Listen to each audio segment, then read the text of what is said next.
311 ఆరోగ్య శాఖ మంత్రి గారు.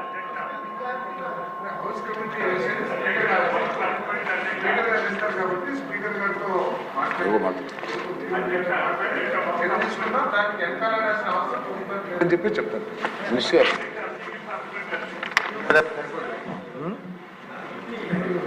అధ్యక్ష, ఏ ప్రశ్నకి సమాధానం ఎప్పటికప్పుడు ఖాళీలను భర్తీ చేయడానికి నిరంతర ప్రయత్నాలు చేసినప్పటికీ వివిధ కారణాల వల్ల వివిధ స్థాయిలో సిబ్బంది ఖాళీలు ఉన్నాయి అధ్యక్ష. బి ప్రశ్నకి సమాధానం ఆరోగ్య శాఖలో శాశ్వత ప్రాతిపదికన సిబ్బంది నియామకం కొరకు AP medical service recruitment board ఏర్పాటు చేయడమైంది అధ్యక్ష. దాంట్లో B2లో వివిధ క్యాడర్లలో అవసరానుసారంగా నిరంతర ప్రాతిపదికన నియామకం కోసం ఉత్తర్వులు ఇవ్వడం జరుగుతుంది అధ్యక్ష. B3లో వైద్యుల ఖాళీల భర్తీకై అనేక ప్రకటనలు ఇవ్వడం జరిగింది అధ్యక్ష. B4లో స్పెషలిస్ట్ మరియు సూపర్ స్పెషలిస్టుల వైద్యుల ఖాళీల భర్తీ కోసం వాక్-ఇన్ ఇంటర్వ్యూలు కూడా నిర్వహించడం జరిగింది అధ్యక్ష. అదేవిధంగా గిరిజన మరియు గ్రామీణ ప్రాంతాల్లోని స్పెషలిస్ట్ మరియు సూపర్ స్పెషలిస్టులు నియమించేందుకు అధిక వేతనంతో కూడా ఒప్పంద ప్రాతిపదికన ఖాళీల భర్తీ చేపట్టడం జరిగింది అధ్యక్ష. గిరిజన మరియు గ్రామీణ ప్రాంతాల్లో మూల వేతనం మీద 30% నుంచి 50% పెంచి సెకండరీ ఆసుపత్రుల్లో అదేవిధంగా మెడికల్ కళాశాలలో కూడా బోధన సిబ్బందిని ఆకర్షించడానికి ప్రయత్నాలు చేయడం జరిగింది అధ్యక్ష. పైన పేర్కొన్న వాటికంటే ఎక్కువగా స్పెషలిస్ట్ మరియు సూపర్ స్పెషలిస్ట్ ప్రోత్సాహకంగా 15,000 నుంచి మరియు 30,000 ప్రత్యేక భత్యం కూడా మంజూరు చేయడం జరిగింది అధ్యక్ష. B8లో సూపర్ స్పెషాలిటీలో ప్రొఫెసర్ మరియు అసోసియేట్ ప్రొఫెసర్ ఖాళీల భర్తీకి మినిమం సర్వీసెస్ ఎగ్జంప్షన్ ఇవ్వడం జరిగింది అధ్యక్ష. సి ప్రశ్నకి సమాధానం లేదండి. డి ప్రశ్న ఉత్పన్నం కాదండి. బలరామకృష్ణ గారు.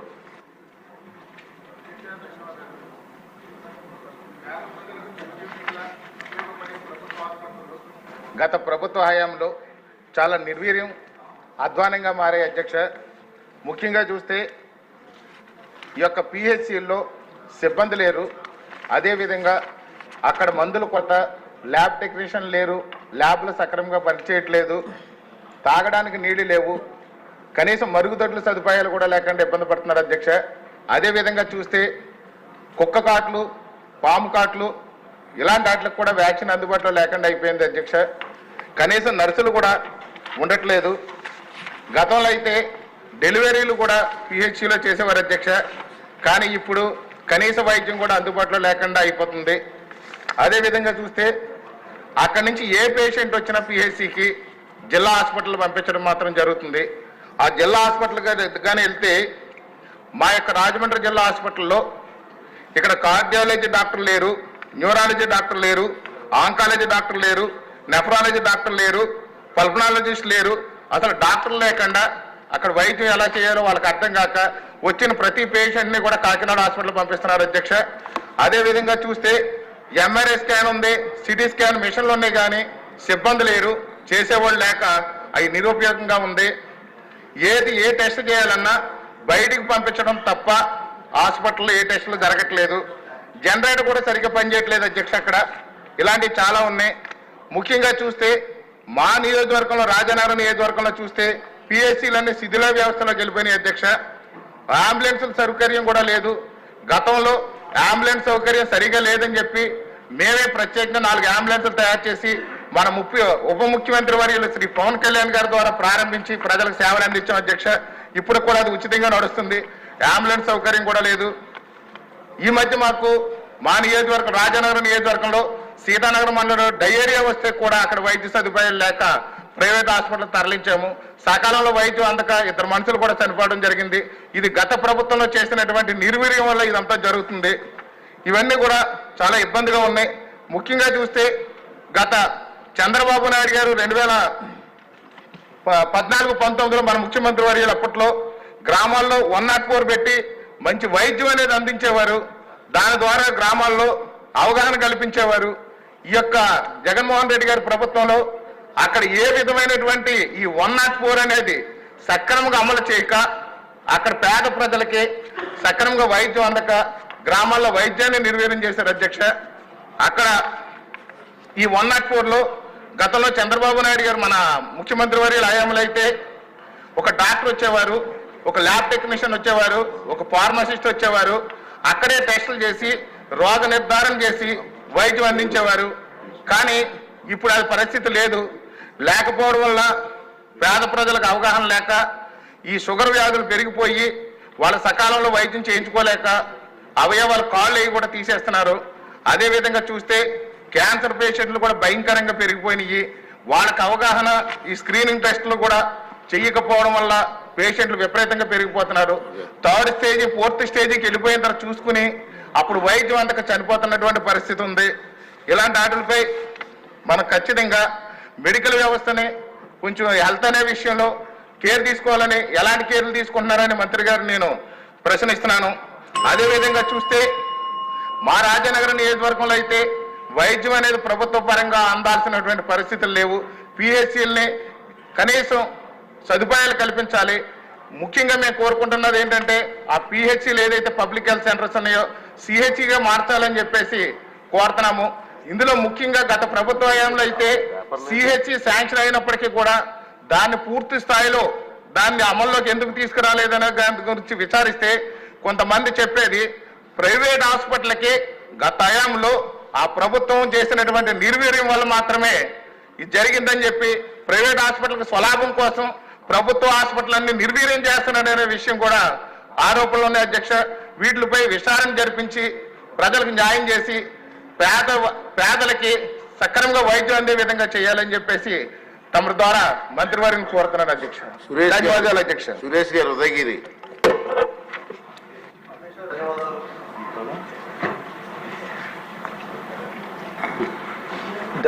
ధన్యవాదాలు అధ్యక్ష. శాసనసభ్యుడిగా పోటీ చేసే అవకాశం ఇచ్చిన గౌరవ ముఖ్యమంత్రి చంద్రబాబు నాయుడు గారికి, యువనేత లోకేష్ బాబు గారికి, అలాగే మా ఉదయగిరి ప్రజానీకానికి ధన్యవాదాలు తెలుపుకుంటా ఉన్నాను. అధ్యక్ష, ఉదయగిరి నియోజకవర్గం 8 మండలాలు, దాదాపుగా 80,000 కుటుంబాలు ఉన్నాయి. మాకు 2 సిహెచ్సి సెంటర్స్ ఉన్నాయి. వాటిలో సరిగా డాక్టర్స్ లేరు, జనరల్ ఫిజిషియన్ లేరు, ఫిమేల్ గైనిక్ లేరు. ఉదయగిరి హాస్పిటల్లో 50 బెడెడ్ హాస్పిటల్ అది. అలాగే ఈఎన్టీ లేరు, పీడియాట్రిషియన్ లేరు. అలాగే 2 హాస్పిటల్స్లో కూడా సరైన డాక్టర్ సదుపాయం లేదు.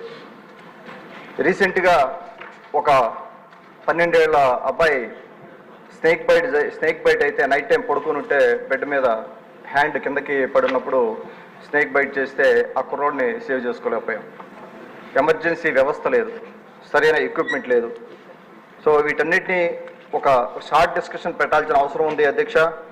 మాది పూర్తిగా వెనకబడిన ప్రాంతం, పూర్తిగా నిర్లక్ష్యానికి గురైన నియోజకవర్గం, అభివృద్ధికి నోచుకున్న నియోజకవర్గం. విపరీతంగా కిడ్నీ పేషెంట్లు ఉన్నారు. దాదాపుగా 7 మండలాలు ఫ్లోరైడ్ బెల్ట్ ఉన్నందువల్ల కిడ్నీ పేషెంట్లు పెరిగిపోయి ఉన్నారు. డయాలసిస్ సెంటర్స్ లేవు. జియోగ్రఫికల్గా పెద్ద నియోజకవర్గం అయినందువల్ల పక్క నెల్లూరుకి వెళ్ళాలన్నా, లేకపోతే పక్కన ఎక్కడ డయాలసిస్ సెంటర్ వెళ్ళాలన్నా కూడా 50-60 కిలోమీటర్లు ట్రావెల్ చేసి డయాలసిస్ చేయించుకొని రావాల్సిన పరిస్థితి. రోడ్ల పరిస్థితి అధ్వానంగా ఉంది. సో మాకు 2 డయాలసిస్ సెంటర్లు గౌరవ మంత్రివర్యులకి మనవి చేసుకుంటా ఉన్నాను. 2 డయాలసిస్ సెంటర్లు ఆల్రెడీ ఎస్టిమేషన్ అయిపోయి ఉంది వింజమూరు, ఉదయగిరి సిహెచ్సిల్లో. దయచేసి వాటికి మీరు ఒకసారి ఆలోచన చేయమని మీ ద్వారా మనవి చేసుకుంటా ఉన్నాను. అలాగే ప్రివెంటివ్ హెల్త్ కేర్ లేదు అధ్యక్ష. ఉదయగిరి నియోజకవర్గంలో మరి ఇతర నియోజకవర్గాల్లో కూడా అదే పరిస్థితి. ఎప్పుడైతే మనం ప్రివెంటివ్ హెల్త్ కేర్ మెకానిజం పెంచగలమో అప్పుడే మనం ప్రతి ఫ్యామిలీకి కూడా హెల్త్ కేర్ కాస్ట్ తగ్గించి ఫైనాన్షియల్గా వాళ్ళని ఆదుకున్న వాళ్ళం అవుతాం. హెల్త్ కేర్ కాస్ట్ పెరిగినప్పుడు ఎన్నో ఫ్యామిలీలు మా ఉదయగిరి నియోజకవర్గంలో నాశనం అయిపోయి ఉన్నాయి. కొన్ని వేల కుటుంబాలు. ముందు చాలామందికి బ్లడ్ ప్రెషర్ టెస్ట్ చేయించుకోవడం కూడా తెలియదు, బీపీ మిషన్ చూడని కుటుంబాలు కొన్ని వేల మంది ఉన్నాయి. దయచేసి నేను మంత్రి గారికి మనవి చేసుకుంటున్నాను, ప్రత్యేక దృష్టి పెట్టి మా ఉదయగిరి నియోజకవర్గం మీద మాకు దయచేసి సహాయం చేయమని అడుగుతా ఉన్నాను మీ ద్వారా. మేడం జగదీష్ గారు.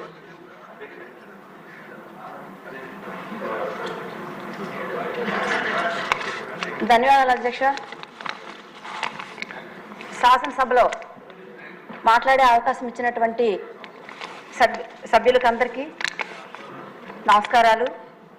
మా కురుపా నియోజకవర్గంలో వర్షాకాలం వచ్చేసరికి విపరీతంగా మలేరియా, డయేరియా వ్యాధులు ఎక్కువగా వస్తున్నాయి అధ్యక్ష. మరి వాటికి సంబంధించి మందులు లేకపోవడం వల్ల ఆ వ్యాధులతో కూడా చనిపోవడం జరుగుతుంది అధ్యక్ష. అలాగే పాము కాటుతో మందులు లేకపోవడం వల్ల గత ప్రభుత్వంలో 2 చదువుతున్న విద్యార్థులు చనిపోవడం జరిగింది అధ్యక్ష. అలాగే మరి హాస్పిటల్లో కూడా సరైన మందులు లేక చాలా మంది గిరిజనులు చనిపోవడం జరుగుతుంది అధ్యక్ష. అలాగే అక్కడ సరిపడినంత బెడ్స్ కూడా ఉండడం లేదు. ఒక బెడ్లో 3 పేషెంట్లు పడుకోవడం జరుగుతుంది అధ్యక్ష. కాబట్టి మరి ఇవన్నీ కూడా గత ప్రభుత్వం మరి ఏ కూడా చేయలేని పరిస్థితిలో ఉన్నారు కాబట్టి మరి ఇవన్నీ జరిగాయి. మరి మన ప్రభుత్వంలో ఎలాగైనా సరే సిహెచ్సిల్లో, పిహెచ్సిల్లో సరైన మందులు, బెడ్స్ ఇవ్వాలని కోరుతున్నాను అధ్యక్ష. అలాగే గత ప్రభుత్వం ఎక్కడైతే ఆశ్రమ పాఠశాలలు ఉన్నాయో వాటి దగ్గర మరి ఏఎన్ఎంస్ని కూడా నియమించకుండా అవిని తీసేశారు. మన ప్రభుత్వం నియమించినప్పుడు ఈ వైసీపీ ప్రభుత్వం ఏం చేసిందంటే ఎక్కడెక్కడైతే ఆశ్రమ పాఠశాలలో ఏఎన్ఎంస్ ఉన్నారో వాళ్ళందరినీ తొలగించారు. కాబట్టి నాకు ఈ అవకాశం ఇచ్చినటువంటి మా కురుపం ప్రజలకు అందరికీ పేరు పేరున ధన్యవాదాలు తెలియజేస్తున్నాను అధ్యక్ష. విజయ్ చంద్ర, భారతపురం. ధన్యవాదాలు అధ్యక్ష. ఇప్పుడు శాసనసభ్యురాలు కురుపాం నుంచి మాట్లాడారు. ఆమె పక్క నియోజకవర్గమే పార్వతీపురం. మన్యం జిల్లా అంటేనే అధ్యక్ష ఎక్కువగా గిరిజనులు, దళితులు, బ్యాక్వర్డ్ కాస్ట్ ఉండే ఏరియా. అంటే ఇది ఒక నానుడు. వర్షం పోయి సముద్రంలో పడితే ఏమీ ఉపయోగం ఉండదు. అదే వర్షం బీడు భూమిలో పడితే కొంచెమైనా ఉపయోగం ఉంటుంది. ఎంతోమంది పాలకులు, ఎన్నో గవర్నమెంట్లు చూసాం, కానీ మన్యం ఇంకా కూడా 60 సంవత్సరాలు వెనకబడే ఉన్నాం ఏ విషయంలోనైనా. ఇక హెల్త్ విషయానికి వస్తే మా యావరేజ్ లైఫ్ ఒక దళితుడిది కానీ ఒక గిరిజనుది కానీ 40 సంవత్సరాలే బతుకుతున్నారు అధ్యక్ష. దానికి పెద్దగా రీజన్స్ ఏంటి ఉన్నాయంటే అవేర్నెస్ దగ్గర లేకపోవడం, రెండోది ఈ ఫెసిలిటీస్ లేకపోవడం. చాలామంది కుటుంబాలు అంబులెన్స్లో కేజీహెచ్కి వెళ్తూ మధ్యదారిలో చనిపోయారు. మీరు ఇంకా టీవీల్లోని, పేపర్లోని, వాట్సాప్లో చూసుంటారు. చనిపోయిన వ్యక్తుల్ని మోసుకుంటూ కిలోమీటర్లు వెళ్ళడం, బళ్ళ మీద తీసుకెళ్తున్న సంఘటనలన్నీ కూడా మా మన్యంలోనే జరుగుతున్నాయి. ఈసారి మన్యశ్రీ మన హెల్త్ మినిస్టర్ గారికి రిక్వెస్ట్ పెడుతున్నానండి. జిల్లా అయితే ఏర్పడింది, ఏరియా హాస్పిటల్ని డిస్టిక్ హాస్పిటల్గా కన్వర్ట్ చేశారు తప్ప డిస్టిక్ హాస్పిటల్కి ఉండాల్సిన ఫెసిలిటీస్ ఏమీ లేవు. స్పెషలైజేషన్ డాక్టర్స్ ఎవరూ లేరు. ఇక విషయానికి వస్తే వ్యాక్సిన్స్ కూడా అవైలబుల్ ఉండట్లేదు. ఇక మామూలుగా మనకి అక్కడ మెడికల్ కాలేజ్ ఒకటి శాంక్షన్ చేయడం జరిగింది నాబార్డ్ ఫండ్స్ ద్వారా. ఆ డబ్బులు కూడా ఉన్నాయి. మెడికల్ కాలేజ్ రాగలిగితే, హాస్పిటల్ని మల్టీ స్పెషాలిటీ హాస్పిటల్ చేయగలిగితే మన్యం జిల్లా, శ్రీకాకుళం జిల్లా, విజయనగరం జిల్లా అన్నిటికీ ఒకటే హాస్పిటల్, అది కేజీహెచ్ హాస్పిటల్. దాని మీద ఇంత ప్రెజర్ ఉంటుంది అధ్యక్ష. మీరు కూడా అక్కడి నుంచే వచ్చారు. ఆ ప్రెజర్ తగ్గించాలంటే డీసెంట్రలైజేషన్ జరగాల్సిన అవసరం ఉంది. ప్రతి జిల్లాకి ప్రాధాన్యత ఇవ్వాల్సిన అవసరం ఉంది అనేది నా ఇక్కడి నుంచి మంత్రి గారికి మీ ద్వారా నేను ఈ నివేదన ఇవ్వడం జరుగుతుంది అధ్యక్ష. ఈ అవకాశం ఇచ్చిన మీకు మరొకసారి ధన్యవాదాలు. ఈశ్వరరావు గారు, చెర్ల. శ్రీ గురుభ్యో నమః. అధ్యక్ష, మొదటిసారి 16వ శాసనసభలో మాట్లాడే అవకాశం కల్పించిన హెచ్చర్ల ప్రజానికానికి ధన్యవాదాలు తెలియజేసుకుంటూ, అధ్యక్ష, ఆరోగ్యమే మహాభాగ్యం అంటారు కదా అధ్యక్ష. అటువంటి ఆరోగ్యానికి ఏ ప్రభుత్వం అయినా పెద్దపేట వేయాల్సిన అవసరం ఉంది. 2014-19లో చూస్తే అధ్యక్ష, చంద్రబాబు నాయుడు గారు ప్రభుత్వంలో ప్రతి గ్రామంలో కూడా, అంటే ప్రతి మండలంలో కూడా 1-2 పిహెచ్సీలు ఏర్పాటు చేయడం, కొత్త పిహెచ్సీలు ఏర్పాటు చేయడం జరిగింది అధ్యక్ష. అయితే గత 2019-24లో చూస్తే పూర్తిగా వాటిని పక్కన పడేసి దారుణంగా తయారయ్యే అధ్యక్ష. మొన్న నేను శాసనసభ్యుడిగా కొన్ని పిహెచ్సీలకు వెళ్ళి విజిట్ చేస్తే చాలా దారుణంగా ఉన్నాయి అధ్యక్ష. అక్కడ కనీసం క్లీన్ చేసే స్వీపర్ లేరు అధ్యక్ష. టాయిలెట్ల పరిస్థితి చూస్తే భయంకరంగా ఉంది. లోపల చూస్తే మనకు వామిటింగ్స్ వచ్చే పరిస్థితిలో ఉంది అధ్యక్ష. ఇంకా గ్రామీణ ప్రాంతాల్లో మనకి స్నేక్ బైట్స్, అలాగే డాగ్ బైట్స్, ఇవి కంపల్సరీ ఇవి చాలా ఇంపార్టెంట్ అధ్యక్ష. ఇట్లో ఉండవలసిన ఆ మెటీరియల్ ఉండడం లేదు అధ్యక్ష. అలాగే సిబ్బంది విపరీతమైన కొరత ఉంది అధ్యక్ష. కొంతమంది కొన్ని హాస్పిటల్లో అయితే 8 నుంచి 12 సంవత్సరాలు ఒకే సిబ్బంది పనిచేస్తున్నారు అధ్యక్ష. దాన్ని బట్టి మనం అర్థం చేసుకోవచ్చు అక్కడ హాస్పిటల్ నిర్వహణ ఎట్లా ఉంటుందో అధ్యక్ష. తప్పకుండా ఈ ప్రభుత్వంలో పేద ప్రజలందరూ ఎదురు చూస్తారు. చంద్రబాబు నాయుడు గారు వచ్చారు, మళ్ళీ సంక్షేమానికి ఎలా పెద్దపీట వేస్తారో అదే వైద్య ఆరోగ్య రంగానికి కూడా పెద్దపీట వేస్తారని ఆశిస్తున్నారు. పేదలకి ముఖ్యంగా ప్రభుత్వ ఆసుపత్రుల మీదే ఉండే పేదలందరూ కూడా చాలా మంది ఉన్నారు అధ్యక్ష. కనీసం షుగరు, బీపీ టాబ్లెట్లు కూడా లేని హాస్పిటల్ కొన్ని ఉన్నాయి అధ్యక్ష. దయచేసి వీటిని ఏర్పాటు చేయవలసిందిగా మంత్రి గారికి మీ ద్వారా విజ్ఞప్తి చేస్తూ నాకు ఈ అవకాశం కల్పించినందుకు కృతజ్ఞతలు. హెల్త్ మినిస్టర్ గారు. ధన్యవాదాలు అధ్యక్ష. అధ్యక్ష, గౌరవ సభ్యులు అనేక అనుబంధ ప్రశ్నలు అడిగారు. అయితే ఉపోద్ఘాతంగా నేను కొన్ని విషయాలు చెప్పాల్సి ఉంది. ఎందుకంటే స్వపక్షంలోనే విపక్షం తయారైంది. అది మంచిదే, ఎందుకంటే ప్రజా ఆరోగ్యం గురించి ఆలోచించి గౌరవ సభ్యులందరూ కూడా వారి నియోజకవర్గాల్లోని సమస్యల గురించి చెప్తున్నారు. అయితే నేను కూడా కొన్ని విషయాలు చెప్పాలి అధ్యక్ష. ఉపోద్ఘాతం ఏంటంటే గత 50 రోజులుగా ఈ శాఖ మంత్రిత్వ శాఖ బాధ్యతలు చేపట్టిన నాటి నుంచి అనేక విషయాలు చూస్తున్నాను అధ్యక్ష. నేను కూడా ఆరోగ్య శాఖ అంటే చాలా బాగుంటుంది, కూర్చోవడం, ఆదేశాలు ఇవ్వడం, డాక్టర్లతో రోజు మాట్లాడడం, పెద్ద పెద్ద టెర్మినాలజీ వాడడం అనుకున్నాను అధ్యక్ష. కానీ వచ్చి ఇప్పుడు దిగిన తర్వాత ఆ లోతు వెళ్ళే కొద్దీ వెళ్తానే ఉంది అధ్యక్ష. పాతంలోకి వెళ్ళే పరిస్థితి ఉంది అధ్యక్ష. ఇవాళ ఈ 5 సంవత్సరాల్లో ఒక రకంగా చెప్పాలంటే అన్ని విభాగాల్లో కూడా విధ్వంసం జరిగితే ఆరోగ్య శాఖలో కూడా ఒక ఆర్థిక విధ్వంసం, నేను ఆ పదం వాడకూడదు కానీ ఆర్థిక ఉగ్రవాదం కూడా జరిగిందనే విషయాన్ని నేను ఇక్కడ చెప్పదలుచుకున్నాను అధ్యక్ష. అనేక రకాల ప్రజారోగ్యం అత్యంత ముఖ్యమైన విభాగం అధ్యక్ష. 5,30,00,000 మందికి మంచి ఆరోగ్యాన్ని ఇవ్వాల్సిన బాధ్యత ప్రభుత్వం మీద ఉంటుంది.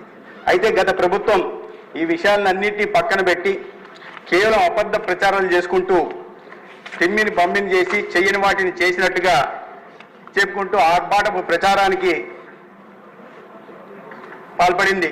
ఒక విప్లవాత్మకమైన మార్పులు ఆరోగ్య శాఖలో మేము తెచ్చామని చెప్పుకోవడం తప్ప వాస్తవ పరిస్థితులు దానికి భిన్నంగా ఉన్నాయి అధ్యక్ష. ఎటువంటి పరిస్థితులు ఉన్నాయంటే ఇవాళ గౌరవ సభ్యులు చాలా మంది చెప్తున్నారు అనేక సిబ్బంది కొన్ని సంవత్సరాలుగా ఉన్నారని. ఎక్కడ చూసినా రాజకీయ జోక్యం అధ్యక్ష. ట్రాన్స్ఫర్లలో జోక్యం, నియామకాల్లో రాజకీయ జోక్యం. ఇటీవలే 5 మెడికల్ కాలేజీలకు సంబంధించి గతంలో ముఖ్యమంత్రిగా ఉంటున్న జగన్మోహన్ రెడ్డి గారు లేదా ఇంకొక మంత్రి పెద్దిరెడ్డి గారి నియోజకవర్గాల్లో కూడా నియామకాల్లో పూర్తి అవకతవకలు పాల్పడి వాళ్ళ ఇంట్లో పనిచేస్తున్న వాళ్ళని చివరికి అప్లై చేయని వాళ్ళని కూడా నియమించి వాళ్ళ నియోజకవర్గాలకు సంబంధించి నియమించి అనేక రకాలైన అవకతవకలు పాల్పడ్డారు. అటువంటి రాజకీయ జోక్యం కూడా ఈ విభాగంలో జరుగుతూ వచ్చింది అధ్యక్ష. కేంద్రం నుంచి పెద్ద ఎత్తున నేషనల్ హెల్త్ మిషన్ దగ్గర నుంచి కానీ 15th ఫైనాన్స్ కమిషన్ దగ్గర నుంచి కానీ ఇతర ఫైనాన్షియల్ టైఅప్ మెడికల్ కాలేజ్ నిర్మాణం కోసం నబార్డ్ నుంచి కానీ లేదా స్పెషల్ అసిస్టెన్స్ కేంద్రం నుంచి ఫర్ క్యాపిటల్ ఇన్వెస్ట్మెంట్ గురించి కానీ వచ్చిన నిధులను కూడా దారి మళ్లించే ప్రయత్నం చేశారు అధ్యక్ష. ఎక్కడ కూడా ఆరోగ్యం మీద దృష్టి పెట్టకుండా ఆర్భాటం మీదే దృష్టి ఎక్కువ పెట్టడం జరిగింది. అదేవిధంగా మ్యాన్ పవర్ శాంక్షన్లో కానీ రిక్రూట్మెంట్స్లో కూడా అనేక రకాలైన గ్యాప్స్ ఉన్నాయి అధ్యక్ష. ఎక్కడ చూసినా ఇవాళ బకాయిలు ఉన్న పరిస్థితి. ఏ ఆరోగ్యశ్రీలో 2,000 కోట్లకు పైగా బకాయిలు ఉన్నాయి. ఆరోగ్యశ్రీ అంటే ఇప్పుడు వైద్య సేవగా మనం మార్చాం. మెడికల్ కాలేజీలు 17 మెడికల్ కాలేజీలు కేంద్ర ప్రభుత్వం రాష్ట్రంలో ఒక నాణ్యమైన వైద్య విద్యను అందించాలని ఒక బాధ్యత కలిగిన డాక్టర్లను తయారు చేయని ఉద్దేశంతో 17 మెడికల్ కాలేజీలు ఇస్తే మనం వాటిని చేయగలమా లేదా అని కాకుండా తీసేసుకున్నారు. ఆర్భాటంగా 17 మెడికల్ కాలేజ్ అనుకున్నారు. కానీ ఇవాళ 17 మెడికల్ కాలేజీల్లో ఇప్పుడు 5 మొదలయ్యే అధ్యక్ష. కావాల్సిన 12లో 8,500 కోట్లు ఖర్చు పెట్టాల్సి వస్తే గత 5 సంవత్సరాల్లో కేవలం 2,000 కోట్లు మాత్రమే ఖర్చు పెట్టారు. ఇంకా చెల్లించాల్సిన బకాయిలు 800 కోట్ల దాకా ఉన్నాయంటే ఎటువంటి శ్రద్ధ ఈ రాష్ట్రంలో వైద్య కళాశాలల నిర్మాణం కోసం పెట్టారన్న విషయం మనం అర్థం చేసుకోవాల్సింది అధ్యక్ష. అదేవిధంగా అందుకని ఈ నియామకాల విషయాల్లో కూడా నేను సంబంధిత అధికారులందరినీ క్లారిఫికేషన్ అడగడం జరిగింది. ఒక రకం చెప్పాలంటే అధ్యక్ష, ఈ ఆరోగ్య శాఖని 5 సంవత్సరాల్లో అనారోగ్య శాఖగా మార్చేశారు. అంటే అనేక రకాలైన ఇబ్బందులు ఉన్నాయి. బాధ్యతాయుతమైన ప్రభుత్వం, ఆ బాధ్యతలో ఉన్న వాళ్ళు వాస్తవాన్ని ప్రజల్లోకి తీసుకెళ్లాల్సిన పరిస్థితి ఉంది. అనేక చోట్లకి డాక్టర్లు నోటిఫికేషన్లు వస్తున్నప్పుడు కూడా డాక్టర్ల కొరత గురించి మాట్లాడారు, ముఖ్యంగా స్పెషలిస్టుల కొరత గురించి మాట్లాడారు. నోటిఫికేషన్ ఇస్తున్నప్పటికీ కూడా డాక్టర్లు స్పెషలిస్టులు ముందుకు రాని పరిస్థితి రాష్ట్రంలో నెలకొని ఉంది. వాళ్ళని మోటివేట్ చేయడం కానీ ప్రజల్లోకి వాస్తవ పరిస్థితులను తీసుకెళ్లే ప్రయత్నం చేయలేదు. ఎందుకంటే అనేక సార్లు నోటిఫికేషన్ ఇస్తే కూడా డాక్టర్లు 10%, 15% కూడా ముందుకు రాని పరిస్థితులు రాష్ట్రంలో ఉన్నాయి అధ్యక్ష. అదేవిధంగా ఇవాళ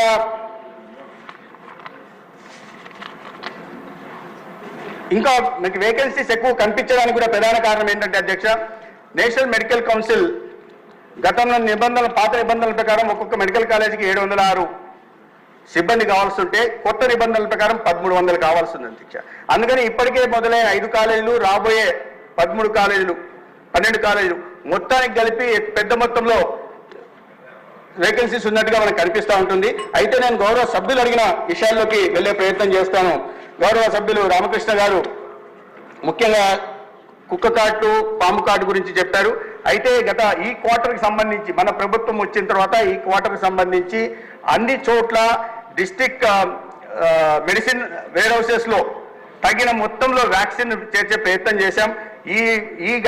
ఈ ఫస్ట్ క్వార్టర్కి డిమాండెడ్ క్వాంటిటీ 26,002 అయితే మనం సప్లైడ్ క్వాంటిటీ 37,624 డోసులు ఉన్నాయనే విషయాన్ని నేను గౌరవ సభ్యునికి తెలియజేసే ప్రయత్నం చేస్తున్నాను.